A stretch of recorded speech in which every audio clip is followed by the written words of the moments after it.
भगवान को एक पत्र के नोट्स। क्या आप एक 10वीं कक्षा के छात्र हो और आपको एनसीईआरटी के इंग्लिश किताब के chapter a letter to God के बारे में सरल भाषा में सारी महत्वपूर्ण जानकारी प्राप्त करनी है? अगर हाँ, तो आज आप बिल्कुल ही सही जगह पर पहुंचे हैं। आज हम यहाँ उन सारे महत्वपूर्ण बिंदुओं के बारे में जानने वाले जिनका ताल्लुक सीधे 10वीं कक्षा के इंग्लिश के chapter a letter to God से है, और इन सारी बातों और जानकारियों को प्राप्त कर आप भी हजारों और छात्रों इस चैप्टर में महारत हासिल कर पाओगे। साथ ही हमारे इन महत्वपूर्ण और पॉइंट टू पॉइंट नोट्स की मदद से आप भी खुद को इतना सक्षम बना पाओगे कि आप इस chapter a letter to God से आने वाली किसी भी तरह के प्रश्न को खुद से ही आसानी से बनाकर अपने परीक्षा में अच्छे से अच्छे नंबर हासिल कर लोगे। तो आइए अब हम शुरू करते हैं। ए लेटर टू गॉड पे आधारित यह एक तरह का समरी या क्रैश कोर्स जो इस टॉपिक पर आपके ज्ञान को बढ़ाने की करेगा आपकी पूरी मदद। Table of contents. CBSE class 10 English A letter to God in Hindi summary. A letter to God GL Fuentes द्वारा लिखी गई एक कहानी है जो भगवान में लेंचो नाम के एक गरीब और सरल दिमाग वाले किसान के दृढ़ विश्वास को दर्शाती है। लेंचो एक गरीब मगर फिर भी एक समर्पित किसान था। उसे अच्छी फसल की उम्मीद थी, मगर उसकी निराशा के लिए एक ओलावृष्टि अचानक से आए और उसकी सभी फसलों को पूरी तरह से नष्ट कर दिया।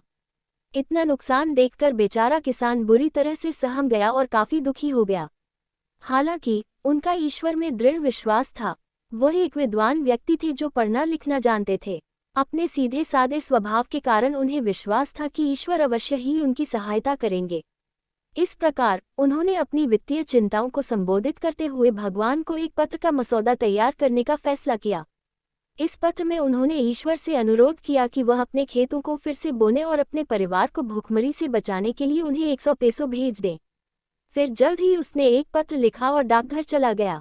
उसने पत्र पर एक मुहर लगाई और उसे मेलबॉक्स में डाल दिया। डाकिये ने बक्से से चिट्ठी निकाली तो उसे पढ़कर मन ही मन हंस पड़ा। वह तुरंत पोस्टमास्टर के पास गया और उसे यह अजीब पत्र दिखाया। पोस्टमास्टर ने पत्र पढ़ा, लेकिन जब उसने देखा कि पत्र भगवान को संबोधित किया गया था तो वह जोर से हंस पड़ा।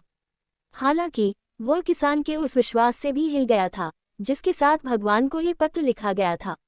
उन्होंने गरीब किसान के भगवान में निर्विवाद विश्वास की सराहना की और उसकी मदद करने का फैसला किया।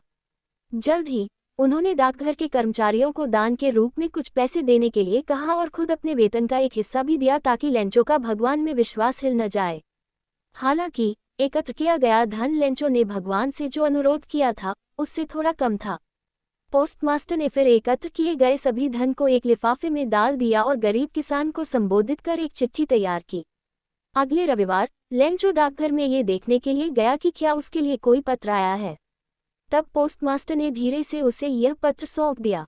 लेंचो को लिफाफे के अंदर पैसे वाले पत्र को देखकर जरा भी आश्चर्य नहीं हुआ।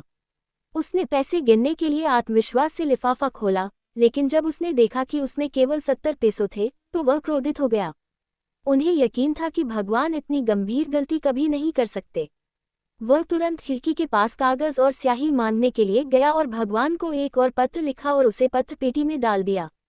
जब लेंचो वहां से चला गया तो पोस्टमास्टर ने बक्सा खोला और तुरंत उसका पत्र पढ़ा। इसमें लेंचो ने भगवान से शिकायत की थी कि उसने शुरू में 100 पैसों के लिए अनुरोध किया था, लेकिन वह केवल 70 पैसों पाकर परेशान था।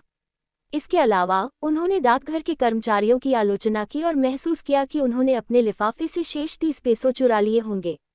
उसने भगवान से बाकी पैसे भेजने का आग्रह किया क्योंकि उसे इसकी तत्काल आवश्यकता थी।